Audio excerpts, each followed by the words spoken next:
Hey Grizzlies, this is Mr. Muscarello coming at you via video 6.2 section, the natural base, which is represented by an E right there. That natural base is irrational, which means it goes on and on and on forever. Here's what it looks like.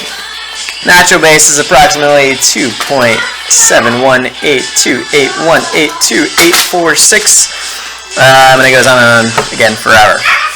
We're going to do a couple things with this natural base. We are going to just simplify expressions with it. We are going to graph natural base functions, and we're going to kind of interpret it in a real life scenario. So I'm going to start off here just simplifying concept 1. And when I look at this natural base, it's really dealing with exponents. All right? So here in A, I have the natural base of 3 times the natural base of 6. And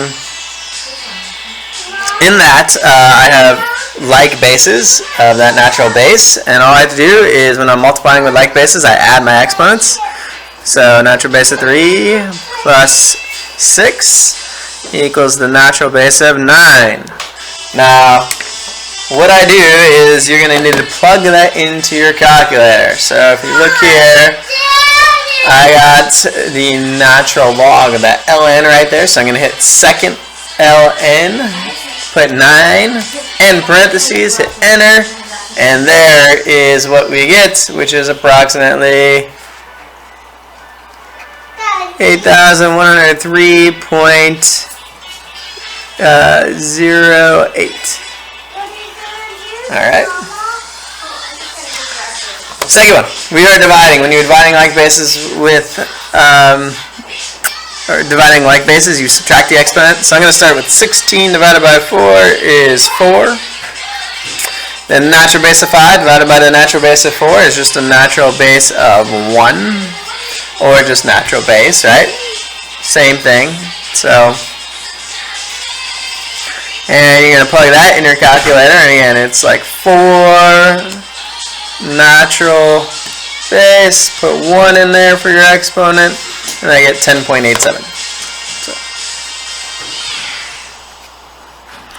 Alright, and last but not least, I have a power of a power, so you are going to distribute that 2, and that 3 does have a power of 1, so make sure you distribute that 2 to that power of 1, so you get 3 squared natural base of negative 8x, and 3 squared is 9, natural base of negative 8x just goes to the bottom because that x I basically can't simplify, can't plug that into the calculator or anything like that, and I'm done at that point.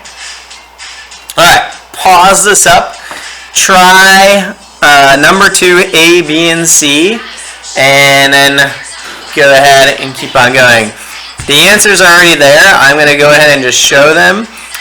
So pause and try first. Okay, so here are the answers. Scoot it out a little bit. There we go. Take a look there. Check your answers out. And I am going to go down to the bottom for the natural base functions. Alright, so we're going to graph these natural bases as well. And here is our function right here. Y equals A natural base of, can't even see at the moment, RT, and the natural base exponent function. Okay, so when A is greater than 0 and B is greater than 0, that is growth. Okay, and if A is greater than 0 and B is less than 0, that is decay. Okay, so again, decay goes down like that, and growth, exponential growth, would go and shoot up like that. Alright. I am going to go ahead and flip it up and walk you through a couple of these graphs.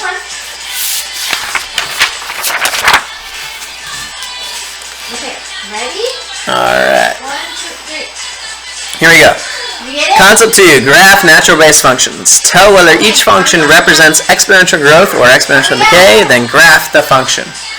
Alright, here we go. If I look at this one, y equals 3 natural base of x. So a is 3, which is greater than 0.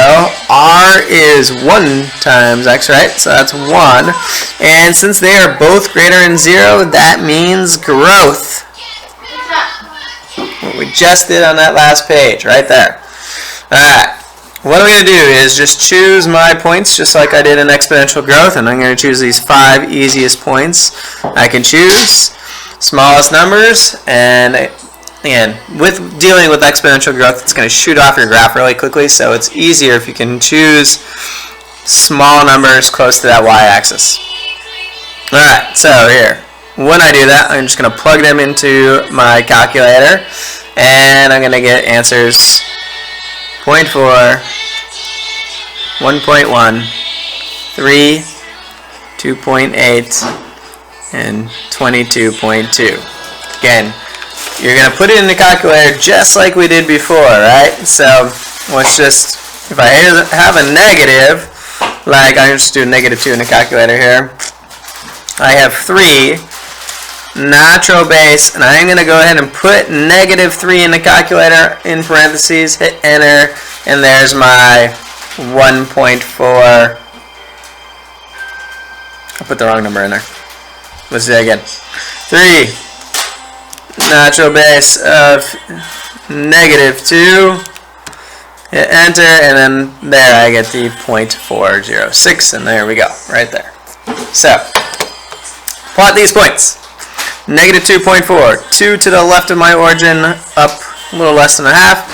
-1, 1.1, 1 to the left, up a little above 1. 0, 3, 0 right or left, up 1, 2, 3. 1, 8.2, 1 on the right, up 8.2. 1, 2, 3, 4, 5, 6, 7, 8, right above that. Obviously, 22.2 is not going to fall in the graph, so I'm just going to go ahead and graph it. And that's what it looks like. It won't go any farther down than that x-axis right there. That is our asymptote. So approach that x-axis but not actually touch it. And there's our growth function. I am going to go ahead and show the decay function as well right here. Alright, what is A? Well, A is 1 this time, and R is -0.5, or -0.5. And A is greater than 1, but R is less than 1, right? Or less than 0. So, therefore, it is decay. And with this one, instead, for 0.5 or half, I'm going to use even numbers. I'm not going to use -2, -1, 0, 1, and 2. I'm going to use -4, -2, 0, 2, and 4. Because I'm going to cut it in half anyway, and I want to work with that. Plug them into your calculator again.